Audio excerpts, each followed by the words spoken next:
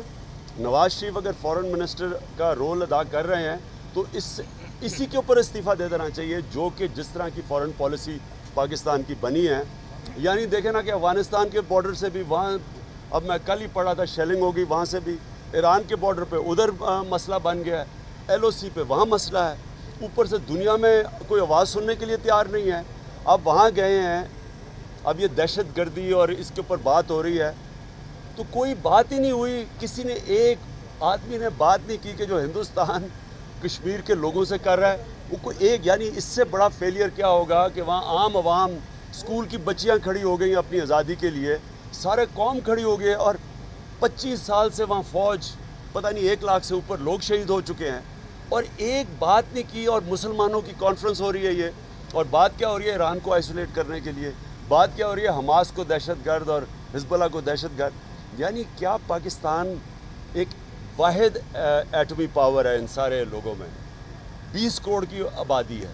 آپ کل دیکھ لیں کہ جو پاکستان کو جس طرح وہاں ایک 12th مین کی طرح ٹریٹ کیا گیا ہے, یہ ہم سب کے لیے ایک افسوسناک بات ہے. خان صاحب, میاں صاحب تو استعفیٰ نہیں دے رہے. خبریں یہ آ رہی تھی کہ شاید عید کے بعد آپ جو ہے ایک اور تحریک چلانا چاہ رہے ہیں, اور کیا دوبارہ سڑکوں پر آ سکتے ہیں استعفے کے لیے؟ دیکھیں, میں یہ تو سڑکوں پہ آتے ہیں جب لوگوں کو انصاف نہ ملے. اگر انصاف نہیں ملے گا میں سڑکوں پہ آؤں گا. میں نے تو ابھی, ہم نے پورا الیکشن کا جو اگلا الیکشن ہے اس کے لیے, پہلے تو ہم بعد میں سڑکوں پہ نکلے تھے جب الیکشن ہو گیا. اب ہم پہلے, اگر ہم ابھی پارلیمنٹری کمیٹی بیٹھی ہوئی ہے ریفارمز کی الیکٹرل لاز کے اوپر, اب ہم پہلے یہ پورا زور لگائیں گے کہ نیوٹرل امپائرز کے ذریعے الیکشن یہ میچ کھیلا جائے. اور اس میں جو پچھلی الیکشن میں ہم نے سب نے دیکھا, یاد رکھے ساری پارٹیز نے کہا الیکشن میں دھاندلی ہوئی. آصف زرداری بار بار اب کہہ رہے ہیں کہ ریٹرننگ آفیسرز کا الیکشن تھا اور ہم نہیں ہونے دیں گے. اب کہہ رہے ہیں, جب میں نکلا ہوا تھا ہم 4 حلقوں میں مانگنے کے لیے انویسٹیگیشن اور پھر ہم دھرنا کیا, تو تب تو وہ نواز شریف کے ساتھ تھے, لیکن آج وہ بھی کہہ رہے ہیں کہ پچھلے الیکشن میں بہت بڑی دھاندلی ہوئی ہے. تو اب ساری پارٹیز کو ہم کوشش کریں گے ملائیں, اور ساری پارٹیز کو ہم کہیں گے کہ کم از کم پہلے رول طے کر لیں میچ کھیلنے سے پہلے کہ کیا ہم الیکٹرل پروسیس پہ ہم سب کو اعتماد ہے, کیا جو الیکشن کروا رہے ہیں امپائرز ان پہ سب کو اعتماد ہے, اور وہ پہلے کروا کے پھر الیکشن میں جائیں گے. لاسٹ